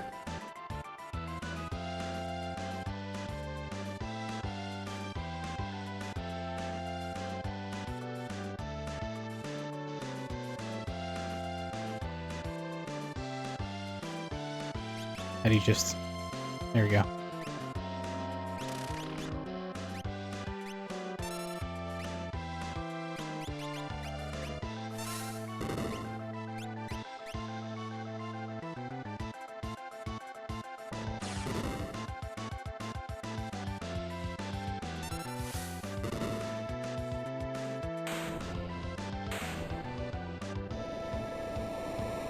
So there's some weird slug thing. Weird snail thing guarding the Esper. That they call it?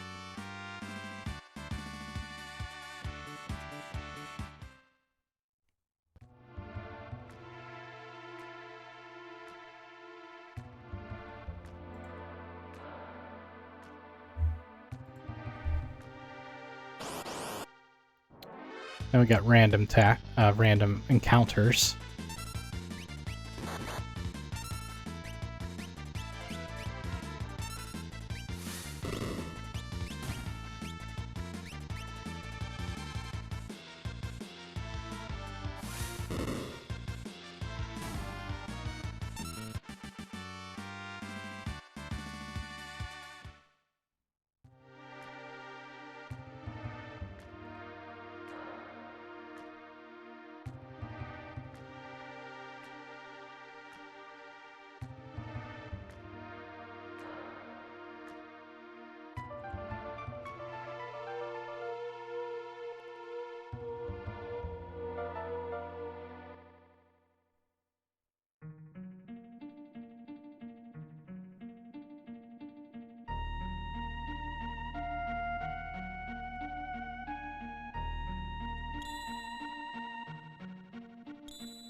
Oh, damn.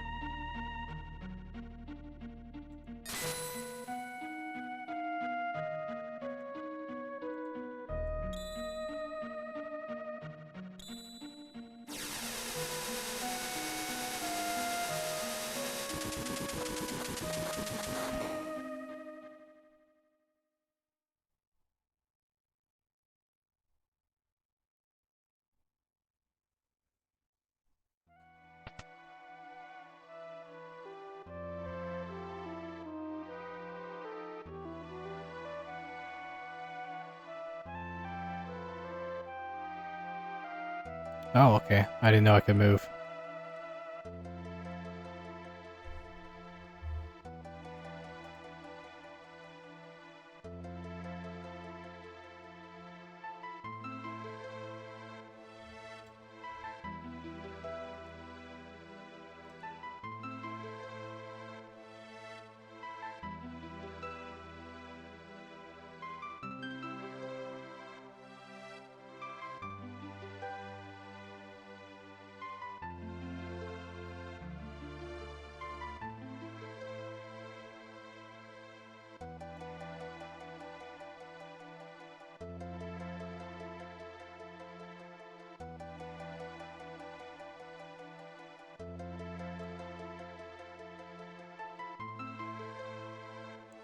Terra.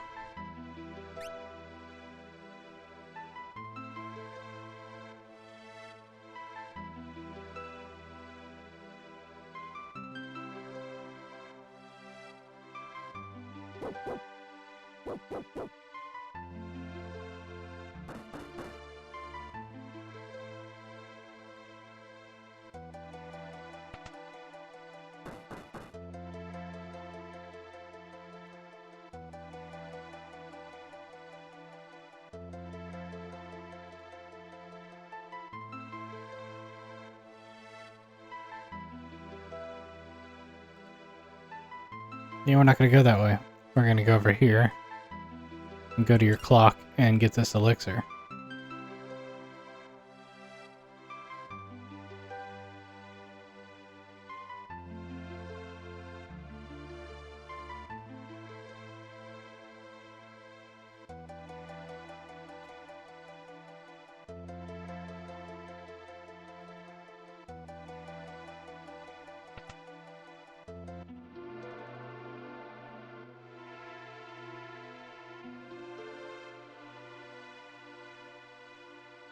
We must get out of this place.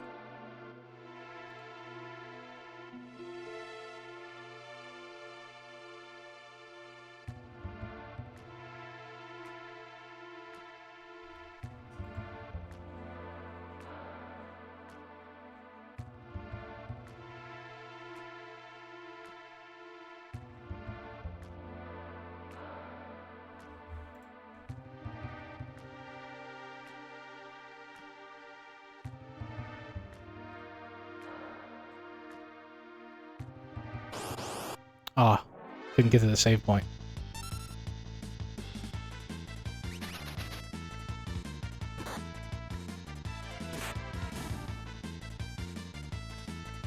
Repo Man.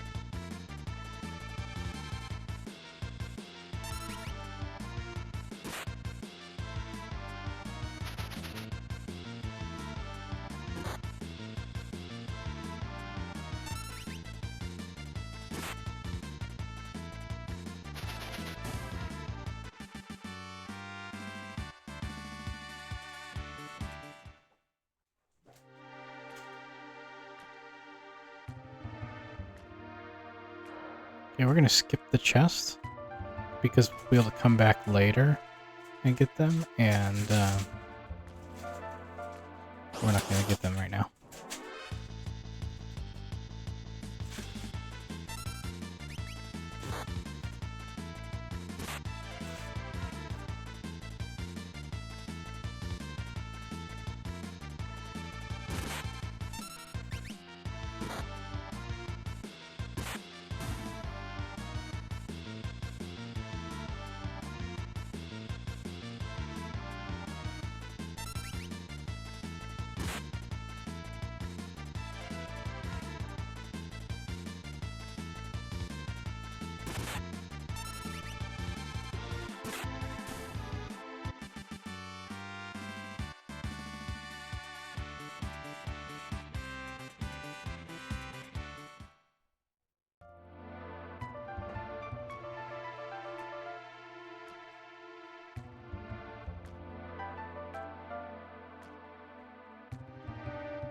Oh no! Oh, we fell through a hole. Splat.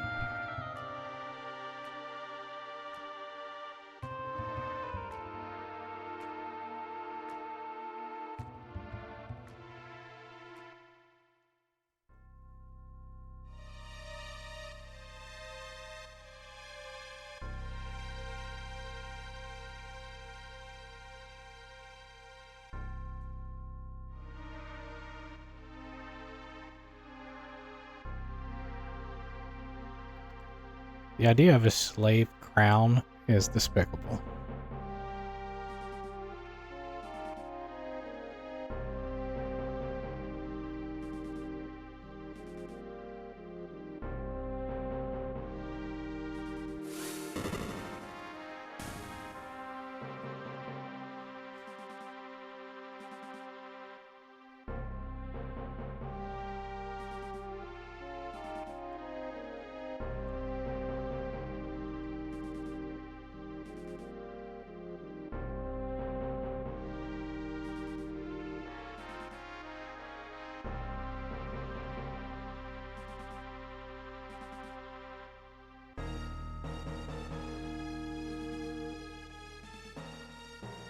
Interesting, the sort of like gold effect to this.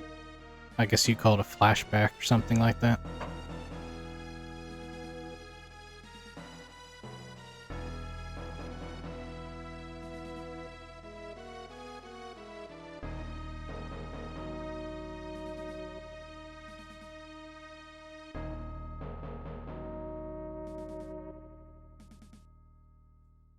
The story feels a little bit too close to home right now with what's going on in the world. I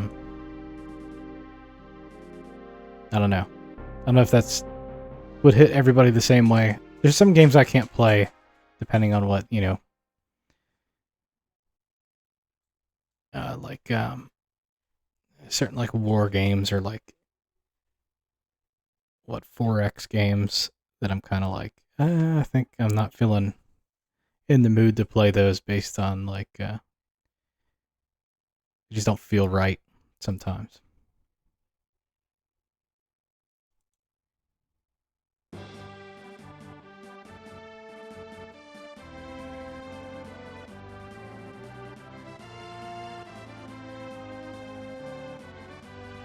Locke. Guess he's sort of like our Indiana Jones type character, maybe.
This part seems like very let's say like out of place, but just like unexpected. You have like this really heavy storyline, and all of a sudden these things come out of nowhere. I guess you do need the comic relief, or you need like the lightness. It's kind of calculated, but these Moogle things come out of nowhere.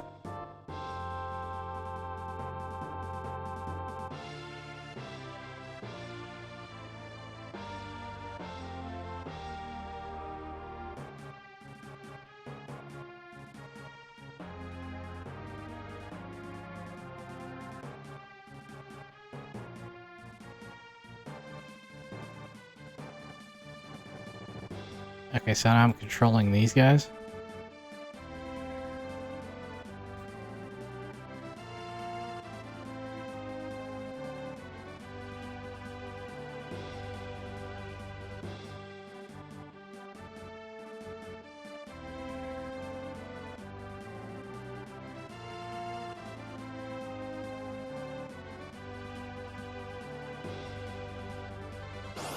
Oh, I thought I was sneaking behind him. Alright.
So there is a way that you can go that you don't have to fight any of these people, but I figured I might as well just fight them.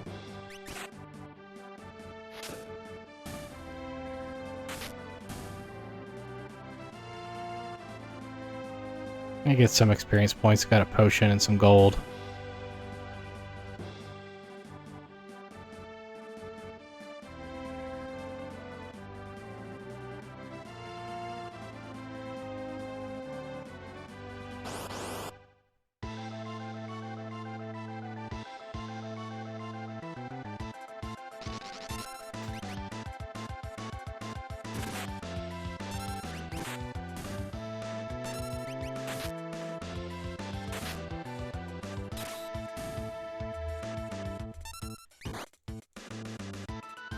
Damn, he took down one of my guys.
So I have mixed feelings about the Final Fantasy series because I actually really enjoy like the storyline part of it. I do not like a lot of the grinding.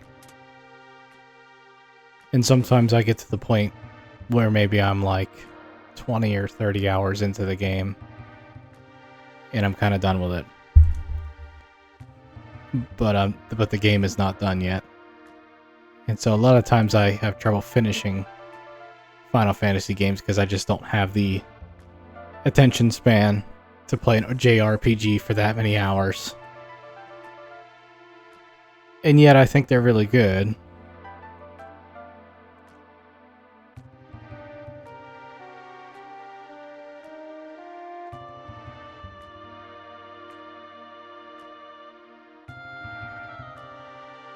So I did not actually finish this game when I went through my normal playthrough. How many hours did I end up playing it? Probably about 20 something. Yeah, it was 22 hours.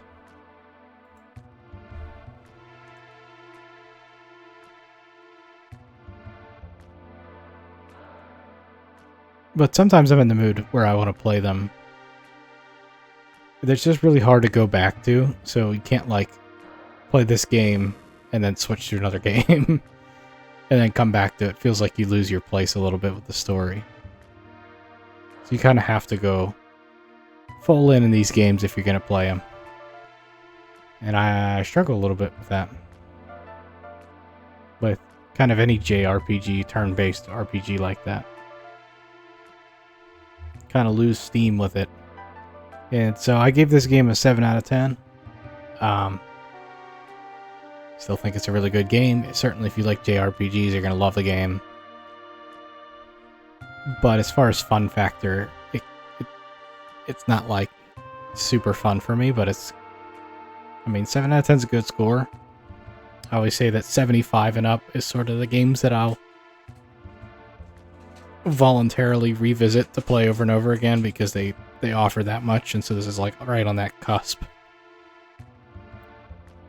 But the more I thought about it, the more I was like, if I beat this game, I probably would not play it again, right?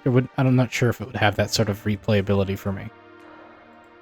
But I know that these games have just come out like remastered and like, I don't know, maybe better user interface or slightly sharper graphics. I mean, those things aren't really the problem. It's more the genre. That's the problem for me. It's too big. It's too epic of a story for me. For a turn-based game where maybe you might have to grind a bit. But I love, like, everything about it. From a gameplay standpoint, the music's great. I mean, it looks amazing. This is as good as it gets on the Super Nintendo. But yeah, not necessarily a game for me. And that's one of those things where, like, I think people struggle with, like, what's a great game? And that sort of is in the eye of the beholder, or the gamer, I guess. There are games I love that I know that other people would not and it really just comes down to your personal preferences. And I think people get a little too up in arms about that. I will not say that a game sucks. Um, I'll say I didn't enjoy it.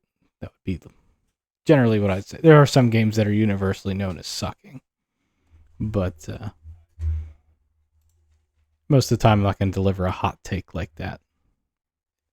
And Final Fantasy VI definitely does not suck. It's a really good game.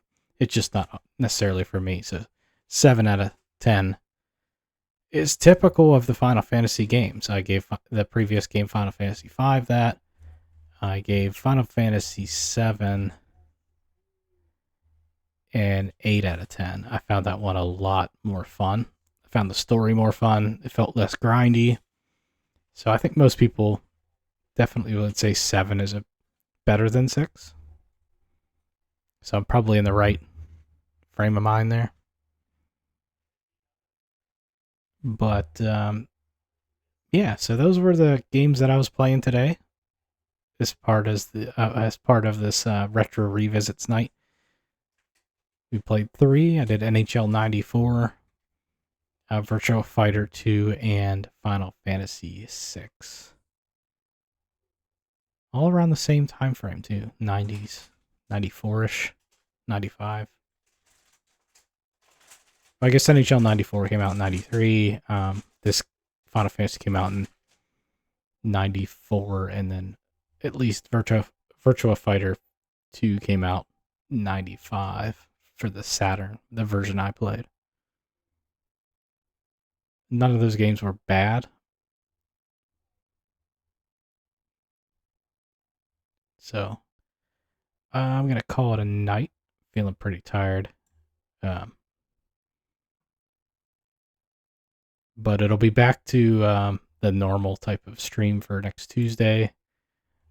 The next game on my list is scrolling down. I think it's StarCraft. So it's another genre that is not necessarily right up my alley. Real-time strategy. I struggle a little bit with that. I really like the Age of Empires series, but I still get like annoyed with it. Oh, I'm on the wrong.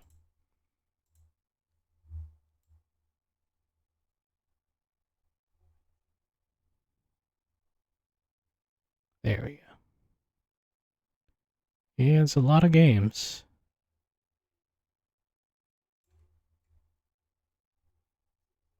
This is a Play Night library. This is kind of what I use to manage them all. There's a lot of game libraries out there, right? You could use like GOGs, or you can even use Steam actually to add custom games and links and stuff like that. But this one kind of brings everything together, and it's easier for me to maintain. It's easy to add games to. Yeah, StarCraft is next game. So I'll play this on Tuesday. It'll probably be the only time I play it, just because real-time strategy. You know what? I'll be open to it. I'll be open-minded. There is a possibility that if I enjoy it, maybe it flips the genre for me. That I'll enjoy it a lot more. But until then,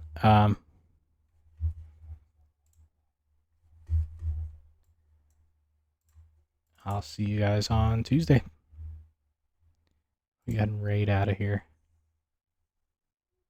I think there's some sumo on.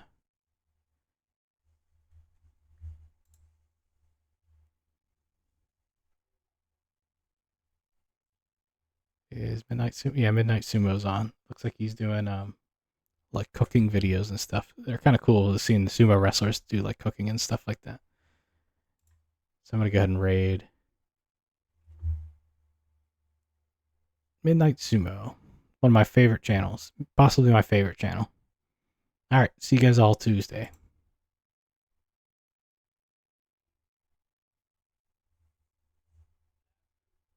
Oh, maybe not. You can't raid him.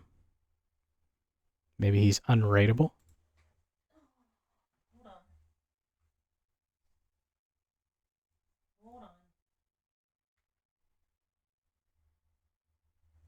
Ah, it's because somebody was watching.